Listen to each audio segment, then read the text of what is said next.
오늘 오후의 말씀의 제목은 하나님이여 나를 강하게 하사입니다. 이제 추석을 한 주 앞두고 우리 또 명절을 앞두고 여러 가지로 분주한 마음도 있지만 한편으로는 코로나 때문에 또 만나지 못하고 찾아가지 못하는 그런 아쉬움들이 있는 또 추석이 될 것 같습니다. 그렇지라도 어느 곳에 있든지 또 자녀들과 부모님들과 또 이웃들의 삶의 환경과 여건과 신앙을 위해서 기도하는 또한 귀한 한 주가 되기를 소망합니다.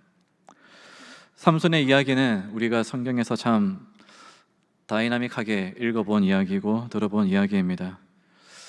삼손은 사사시대 때 사사로 택함받은 특별한 삶이었습니다. 태어날 때는 특별히 나실인으로 서원되어져서 태어났다고 합니다. 나실인이라는 것은 민수기 6장에 보면 나오고 있는데요, 태어날 때부터 하나님 앞에 서원하여서 하나님을 위해 바쳐진 아이, 하나님을 위해 바쳐진 삶입니다. 이렇게 나실인으로 택하여진 사람은 몇 가지 원칙이 있습니다. 특별히 본문에서는 삼손이 머리카락에 대해서 많이 언급을 이제 하는데요, 이 삼손의 이야기에서는요. 하지만 사실 나실인은 머리를 자르지 않는 것만이 아니라 첫째는 독주, 음주를 해서는 안 되고, 또한 시체를 가까이 해서도 안 되고, 또한 향락을 즐겨서도 안 됩니다. 그리고 머리에 칼을 대어서도 안 되는 것이죠. 처음에 태어났을 때 아이를 서원했을 때 아이들의 머리를 바짝 밀어버립니다. 그 다음부터는 절대 머리에 손을 안 댄다는 것이죠. 그러한 특징이 있는 것이 바로 나실인으로 자란 삼손의 삶의 이야기였습니다. 그런데 이 삼손이 어떤 삶을 살았습니까? 블레셋이란 동네를 참 좋아했던 것 같아요. 아마도 이스라엘이 살았던 지역들은 그다지 재미가 없었던 것 같습니다. 너무 따분하고 재미없고, 오히려 블레셋이란 동네에 가니까 네온 사인에다가, 그리고 좋은 음악에다가 맛있는 먹거리에 음주거리 참 많았던 것 같습니다. 그리고 특별히 사사였기 때문에 아마도 그 삶에 이 블레셋 사람들을 그렇게 같이 어울리는 척 하다가 그들을 역으로 공격하는 그러한 역전의 재미를 느끼는 삼손이었던 것 같습니다. 그런데 그런 삼손의 삶에 16장에서는 가장 비극적인 일이 벌어지게 되어지죠.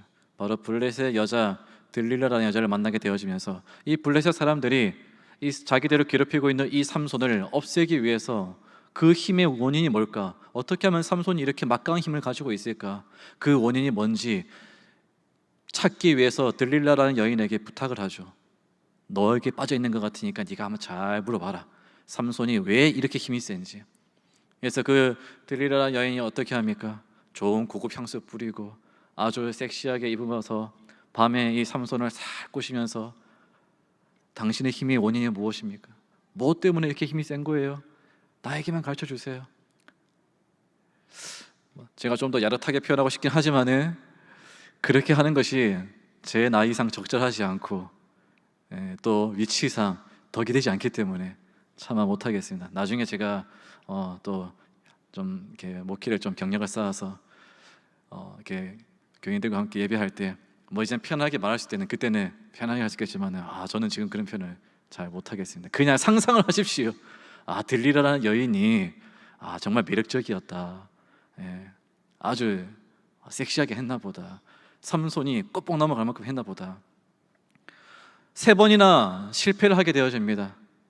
삼손이 계속 말을 둘러대는 것이죠. 이거 묶으면 될 거야, 저거 묶으면 될 거야. 다 거짓말이었죠. 속이 상한 이 들릴라가 아주 눈물을 흘리면서 이제 삼손을 버릴 것처럼 했던 것 같습니다. 여자의 눈물에 약한 삼손이었던지 결국은 마지막으로 얘기를 하죠. 나의 힘의 원천은 어디에 있는가? 우리 16장 17절 말씀 같이 함께 읽어보겠습니다. 삼손이 진심을 드러내어 그에게 이르되 내 머리 위에는 삭도를 대지 아니하였나니 이는 내가 모태에서부터 하나님의 나실인이 되었습니다. 만일 내 머리가 밀리면 내 힘이 내게서 떠나고 나는 약해져서 다른 사람과 같으리라 하니라.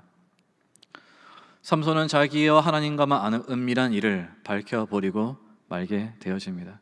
그리고 그것이 정말 진심인 것처럼 느껴졌던 들릴라는 어떻게 합니까? 자기 무릎에서 잠든 삼손의 머리를 다 밀어버려.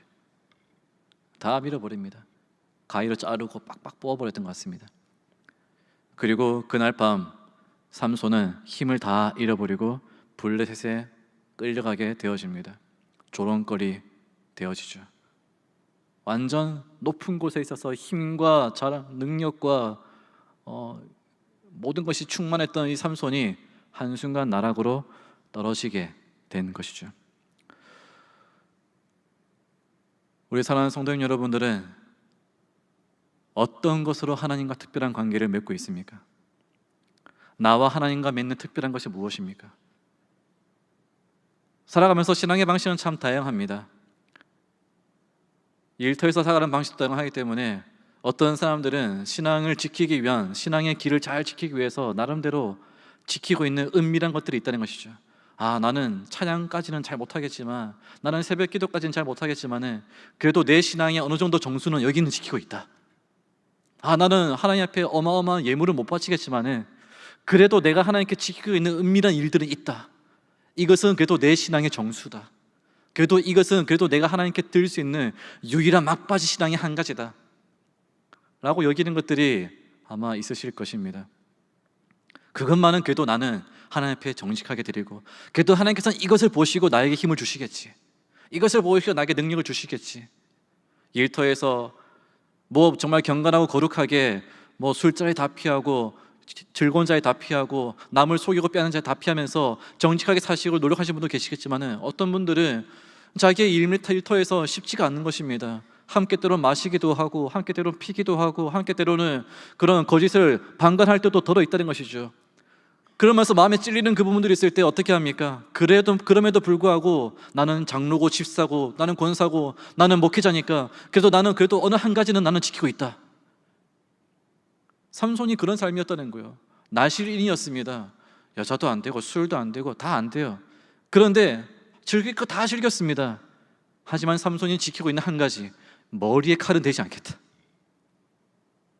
그런데 어떻게 합니까? 삼손은 그것마저도 다 들통나버리고 하나님 앞에서 거역하게 되는 것이죠. 우리가 기대하고 붙잡고 있는 이 한 가지마저도 무너지는 그 순간 우리의 마음은 나락으로 떨어집니다. 부끄러워져요. 창피해집니다. 하나님, 내가 이것마저 포기하게 되는군요. 나는 이것마저 하지 못할 만큼 나의 상태는 비참해졌군요. 그래도 나는 다른 거 다 못해도 하나님께 예물을 열심히 드렸었는데 하나님, 내 처지가 예물조차 드릴 못할 만큼 어려워졌습니다. 나는 다른 거 다 못해도 새벽기도는 열심히 드렸었는데 주님, 내가 새벽기도 못 나갈 만큼 내 몸이 비참해졌습니다. 나는 다른 거 다 못해도 교회 학교 봉사는 열심히 했었는데 나는 이제 이것조차 하지 못할 만큼 나는 약해졌습니다. 나는 다른 건 다 못해도 어느 자리에서 교회에서 남들이 모르는 봉사 자리는 이것만은 내가 최선을 다 지키려고 했는데 하나님, 이제 이것마저 나는 못할 만큼 내가 너무나 비참해졌습니다. 그렇게 여기고 있는 것이 있습니까? 그것마저 무너질 때 나는 아무것도 아니라고 여기는 그 순간 우리는 무엇을 깨달아야 될까요? 고린도전서 10장 12절에 이런 말씀이 있습니다. 그런즉 선줄로 생각하는 자는 넘어질까 조심하라. 어느 한 가지가 나를 세워주고 있다고 여기는 그 순간 그것이 나에게 또한 독이 될 수도 있다는 거예요. 잃어버리고 빼앗기고 들통나는 그 순간. 25절 말씀을 한번 보십시오. 얼마나 조롱거리가 되어지고 있는가. 같이 보겠습니다. 그들의 마음이 즐거울 때에 이르되 삼손을 불러다가 우리를 위하여 제주를 부리게 하자. 옥에서 삼손을 불러내매 삼손이 그들을 위하여 제주를 부리니라. 그들이 삼손을 두 기둥 사이에 세웠더니. 이제 하나님 앞에 기댈 것도 다 없어져 버리고 나약해지고 초라해진 삼손의 모습은 세상의 조롱거리가 되어지고 있습니다. 놀림거리가 되어지고 있습니다. 우리가 그렇잖아요. 야, 네가 그렇게 교회 생활 열심히 했더니, 봉사 열심히 했더니 겨우 이거냐? 이거밖에 안 되느냐? 얼마나 세상은 우리를 노리려고 애쓰는지 몰라요. 믿음으로 사는 사람들을 넘어뜨리기 위해서 조롱거리를 찾고 있습니다.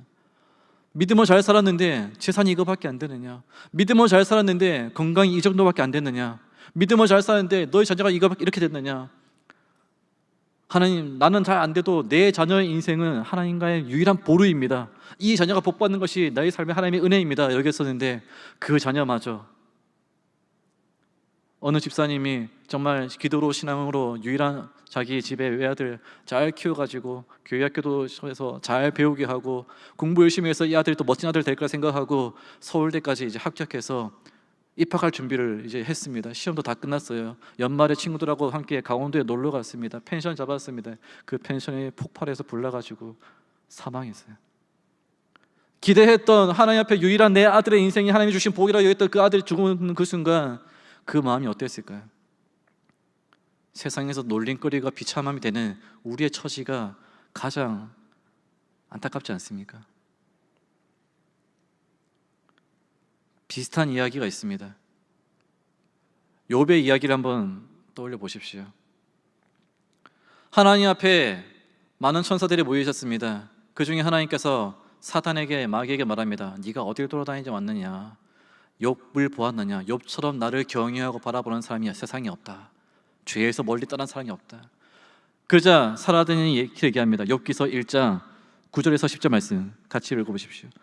사탄이 여호와께 대답하여 이르되 욥이 어찌 까닭없이 하나님을 경외하리까? 주께서 그와 그의 집과 그의 모든 소유물을 울타리로 두르심 때문이 아니니까? 주께서 그의 손으로 하는 바를 복되게 하사 그의 소유물이 땅이 넘치게 하셨음이니이다. 세상은 어떻게 합니까? 하나님 앞에 기대고 있는 신앙의 한 부분들을 비집고 들어와서 그것을 깨뜨려 버리려고 합니다. 당신을 향해서 섬기고 있는 그 신앙은 아마 그 사람이 당신께 받고 있는 복의 한 부분이 있기 때문에 그 복 때문에 당신을 섬기는 것이 아니겠습니까? 하나님께서는 그러면 던져보죠. 네가 한번 그것을 쳐봐라. 어떤 일이 벌어지겠습니까? 하루아침에 욥의 재산이 다 날아가 버리고 욥의 가축이 다 죽어 빼앗겨 버리고 욥의 10명의 자녀들이 다 죽어버리게 됩니다. 세상은 그렇게 우리를 넘어뜨리려고 한다는 것이죠. 하나님을 향해서 기대고 있는 한 가지를 넘어뜨리려고 하는 것입니다. 내가 하나님께 붙잡고 있는 그 신앙의 그루터기 하나, 그 행위 하나, 그것을 완전히 부서뜨려서 우리를 나락으로 떨어뜨리려고 하는 것이 이 세상의 유혹이고 이 세상의 시험이고 마귀의 계략이고 이 세상이 즐기고 있는 이유인 것입니다. 그러한 처지에 처한 이 삼손, 완전히 비참해진 이 삼손이 오늘 말씀에서 어떠한 모습을 보여주고 있는지 28절 말씀 한번 읽어보겠습니다. 같이 함께 보겠습니다. 삼손이 여호와께 부르짖어 이르되 주 여호와여 구하옵나니 나를 생각하옵소서. 하나님이여 구하옵나니 이번만 나를 강하게 하사 나의 두 눈을 뺀 블레셋 사람에게 원수를 단번에 갚게 하옵소서 하고. 아멘. 어찌 보면 참 쉬운 고백이지만은 이 고백 속에 담겨 있는 의미가 있습니다. 삼손은 이제 자신을 낮추고 깨달은 것이죠. 나의 힘이 나의 머리에 있는 것이 아니었구나. 나의 신앙의 길이 나의 봉사에 있었던 것이 아니었구나. 나의 믿음의 복이 내가 하나님께 바치고 헌신하고 있는 어느 한 가지 있었던 것이 아니었구나. 그것 때문에 하나님께서 나를 불쌍히 여기시고 긍휼히 여기시고 나를 만나 주신 것이 아니었구나. 하나님 그분 자체의 은혜와 능력이 있는 줄 믿으시기 바랍니다. 하나님 그분 자체의 소망이 있는 것입니다. 하나님께서는 욥에 대해서 말합니다. 네가 사탄아 마귀야, 네가 욥에 있는 모든 것을 다 빼앗아 봐라. 그래도 그가 어떻게 하는지. 마귀는 유혹하죠. 하나님께서 복을 주셔서 하나님께서 자녀들을 지켜주셔서 하나님께서 그 소유를 넉넉하게 해주시니까 욥이 잘 복을 경외하고 죄를 멀리하는 거 아니겠습니까? 다 빼앗아 가봐라. 어떻게 하는가? 욥은 다 잃어버립니다. 그래도 어떻게 합니까? 주신 분도 하나님이시오, 취하신 분도 하나님이시라. 하나님 그분 자체를 바라보는 것, 이것이 진짜 오늘 우리가 깨달아야 할 영적인 복인 줄 믿으시기 바랍니다. 하나님 그분으로 만족해야 되는 거예요. 내가 이것저것 다 누리고 가지고 있다가 그것마저 놓치는 그 순간에도 나의 힘은 무엇인가? 여호와 하나님이라는 것입니다. 내가 봉사하고 기도하고 헌신한 모든 것들이 다 이제 나는 지쳐지고 늙어지고 약해져서 내 몸이 할 수 없고 감당할 수 없고 드릴 것이 없다 할지라도 하나님 그분만으로 나는 만족한다고 여기는 그 순간 하나님께서는 가장 큰 힘이 되는 줄 믿으시기 바랍니다. 삼손은 자기가 머리가 다 빼앗겨지고 힘이 다 나약해진 그 순간 어디에 도움을 구합니까? 블레셋의 도움을 구합니까? 자기를 조롱하고 있는 그 세상의 도움을 구합니까? 자기가 다 빼앗겨버린 그 돈과 재물과 정욕의 도움을 구합니까? 사람을 찾아다니고 있습니까? 누굴 찾아가고 있습니까? 이제서야 깨달은 거예요. 삼손은 하나님이시군요. 나를 도와주신 분은 하나님 그분이시군요. 내 머리가 살아있어서 힘받았던 것이 아니라, 내가 나시인으로 살았기 때문에, 부름받았기 때문에 힘받은 것이 아니라, 하나님 그분 자체에 나의 힘이 있었군요. 하나님 당신이 나의 소망이군요. 고백하죠. 하나님이여 나를 강하게 하소서. 하나님이여 나를 세워주소서. 세상은 우리가 하나님을 의지하게 하는 어떤 수단들을 깨뜨려서 우리를 절망으로 빠뜨리고 있습니다. 네가 하나님을 의지할 만한 것이 이제 아무것도 없지 않느냐? 네가 가진 것이 뭐가 있고, 네가 신앙으로 헌신한 것이 뭐가 있고, 봉사하는 것이 뭐가 있겠느냐? 건강이 넉넉하느냐? 재산이 넉넉하느냐? 자녀들이 잘 되고 있느냐? 기도한 거 다 응답받고 있느냐? 사랑하는 성도 여러분, 아무것도 없다 할지라도 하나님 한 분만으로 만족하시기 바랍니다. 세상에서 조롱거리 당할 만큼 내가 비천해지고 약해진다 할지라도 하나님 한 분만으로 만족하시는 복을 누리시기 바랍니다. 찬송가 413장 내 평생에 가는 길이라는 찬송을 쓰신 스포페드라는 목사님은 그 1873년도에 자기 사랑하는 아내와 딸들을 여행 가기 위해서 여객선을 태워가지고 뉴욕 항해 출발해서 저 유럽을 가는 배에 태웠습니다. 근데 그 배가 대서양을 지나가다가 영국에서 오는 배와 충돌해가지고 배가 침몰하게 되어집니다. 사랑하는 아내는 극적으로 구조받았지만은 11살, 9살, 5살, 2살 된 딸들은 다 바다에 빠져 죽게 되어졌습니다. 겨우 구조되어서 영국에서 이제 구조된 아내의 연락을 받고 부랴부랴 정말 정신없는 받아들일 수 없는 그런 충격적인 소식을 듣고 배 타고 건너가는 그 스페포드 목사님이 선장이 배를 타고 지나가는데 여기 이 지역에서 당신의 가족이 탄 배가 침몰했습니다. 딸들이 죽었습니다. 그 소식을 들었을 때 걷잡을 수 없는 충격과 눈물과 슬픔이 찾아왔습니다. 하나님께서 왜 나의 가정에게 이런 아픔을 주시는가? 왜 나의 자녀들이 이렇게 죽었는가? 그런데 그 속에서 새벽에 하나님께서 찬송을 주시는 거예요. 내 평생에 가는 길 어떨지라도 나의 영혼은 평안하다. 나의 영혼은 평안하다. 그 시를 적은 것이 찬송이 된 것이죠. 모든 것을 다 잃었다고 여기는 그 순간 하나님을 바라볼 때 내 영혼이 평안하다. 세상은 이해 못하죠. 손가락질 할 수 있습니다.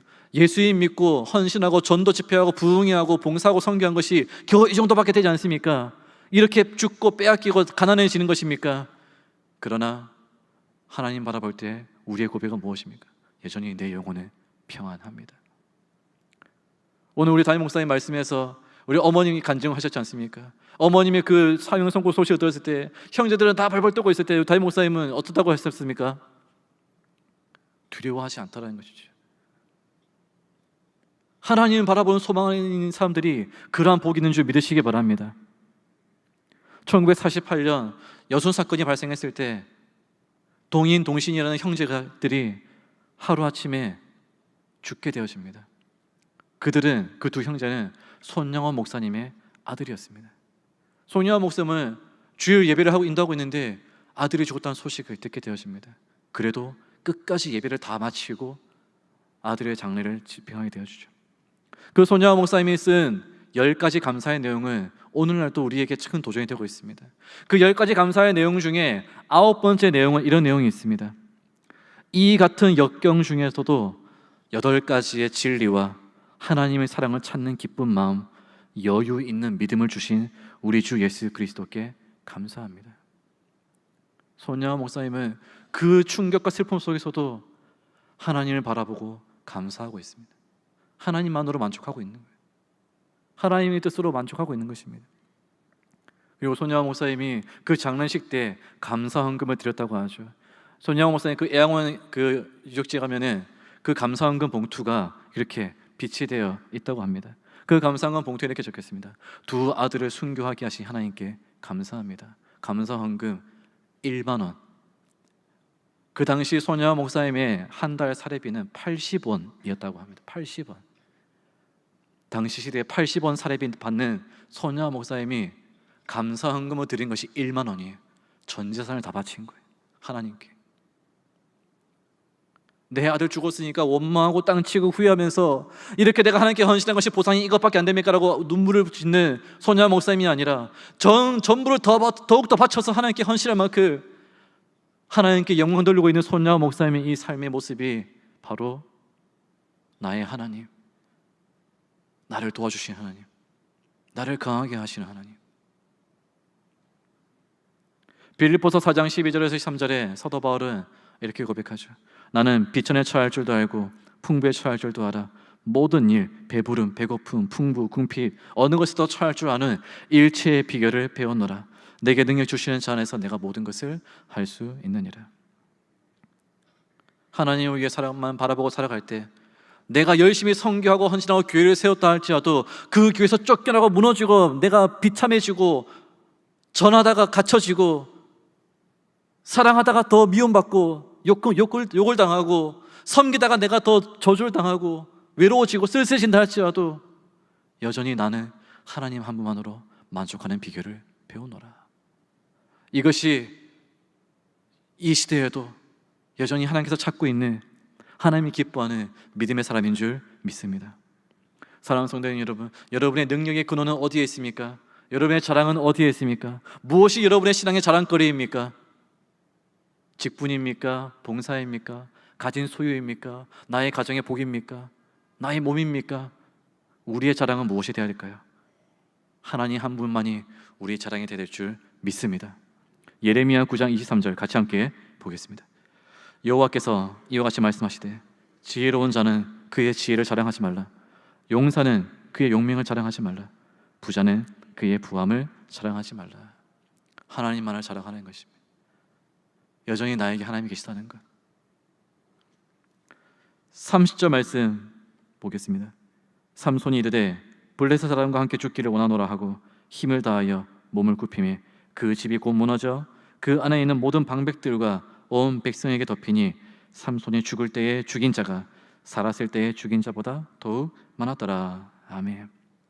자기 힘과 자기 가진 것으로 세상을 살아가고 믿음으로 살겠다고 여겼던 시간들보다, 그걸 통해서 받았던 복과 능력보다 하나님을 진정으로 의지하고 하나님 한 분만을 바라봄으로써 받게 되는 복이, 받게 되는 승리가, 받게 되는 영광이 더 큰 줄 믿으시기 바랍니다. 내 힘이 다 낮아지고 내려지고 포기되는 그 순간에서 비로소 하나님을 바라보기 때 우리 하나님은 살아계신 하나님이신 거예요. 역전하시는 하나님인 것입니다. 이전에 이겼던 승리보다 더 크고 놀라운 승리, 이전에 받았던 은혜보다 더 크고 놀라운 은혜, 이전에 누렸던 부흥보다 더 크고 놀라운 부흥을 주실 줄 믿습니다. 그런 사람은 성경 히브리서 11장 38절에서 이렇게 말씀하고 있습니다. 하나님만 바라보는 사람들 어떤 사람들인가? 이런 사람은 세상이 감당하지 못하느니라.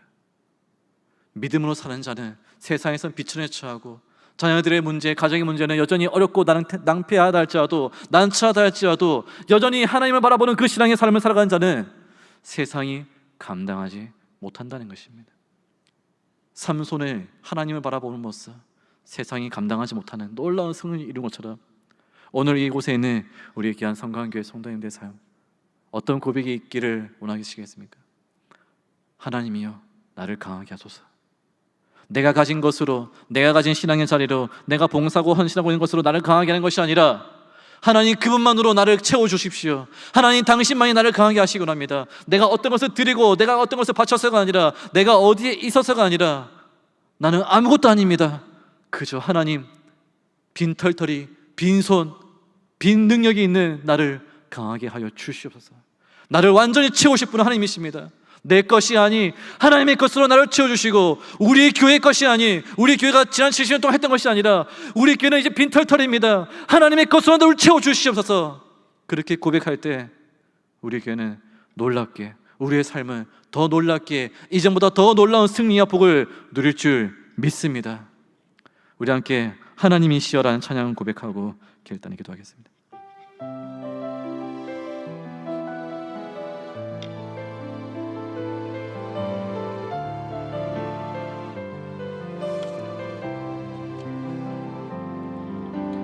하나님이시여 하나님이시여 하나님이시여 주는 나의 하나님이시로다. 우리 같이 손을 들고 나의 몸과 마음 주를 갈망하며 이제 내가 주께 고백하는 말 여호와는 나의 빛이요 여호와는 나의 구원이시니 내가 누구를 두려워하리요 여호와는 생명의 피난처시니 주의 인자가 생명보다 나음으로 내 예수리 여호와를 찬양하리 내 평생에 주를 찬양하며 주의 이름으로 내 손들 여호와는 나의 빛이요 여호와는 나의 빛이요 여호와는 나의 구원이시니 내가 누구를 두려워하리요 여호와는 생명의 피난처시니 주의 인자가 생명보다 나음으로 내 예수리 여호와를 찬양하리 내 평생에 주를 찬양하며 주의 이름으로 내 손들 주의 인자가 생명보다 나음으로 내 예수리 여호와를 찬양하리 내 평생에 주를 찬양하며 주의 이름으로 내 손 들리라. 좋으신 하나님, 내가 하나님께 자랑하는 것들이 무엇입니까? 그것들이 영원한 나의 자랑거리가 될 수 없음을 고백합니다. 내가 하나님께 드릴 수 있는 것들이 어느 한순간 무너지고 사라지고 약해지고 부서진다 할지라도 나의 가장 큰 자랑은 오직 하나님 한 분뿐임을 고백하는 우리 귀한 성광교회 되게 하여 주시옵소서. 다 부서지고 다 나눠지고 내가 초라해지고 나의 가정에도 어려움과 시련이 다가온다 할지라도 여전히 내 안에 계신 하나님, 나의 하나님, 나와 함께 하신 하나님, 나의 힘이 되시는 하나님을 바라볼 때 주지하지 않고 담대히 일어서는, 하나님을 의지하여 일어서는 신실한 우리 주의 성광교회 되게 하여 주시옵소서. 우리 교회가 자랑하는 것이 무엇입니까? 우리 교회가 자랑하는 주님 앞에서 내세울 것이 무엇입니까? 아무것도 없습니다. 그저 은혜의 70년입니다. 우리가 우리 70년을 견뎌온 것이 아니라 하나님의 은혜로 여기까지 온 줄 믿습니다. 다 주님께서 하신 것이오니 이제 나아갈 모든 길들도 주님의 것인 줄 믿습니다. 우리가 잘하는 모든 걸 내려놓게 하시고 우리가 지켜 모든 것들이 아무것도 아님을 고백할 때 하나님께서 더욱더 이전보다 더 값진 은혜와 이전보다 더 값진 복으로 내려줄 줄 믿습니다. 그렇게 하나님을 의지하여 하나님의 나를 강하게 하소서라고 하나님만을 찾고 부르짖는 우리 귀한 성광교회 권속들, 우리 귀한 성광교회 위에 더욱더 하나님 복의 복을 더하사 이전보다 더 크고 놀라운 은혜, 이전보다 더 크고 놀라운 승리, 세상이 감당하지 못할 믿음의 사람들, 세상이 감당하지 못할 귀한 성광교회 되게 해 주시기를 예수님의 이름으로 간절히 기도하옵나이다.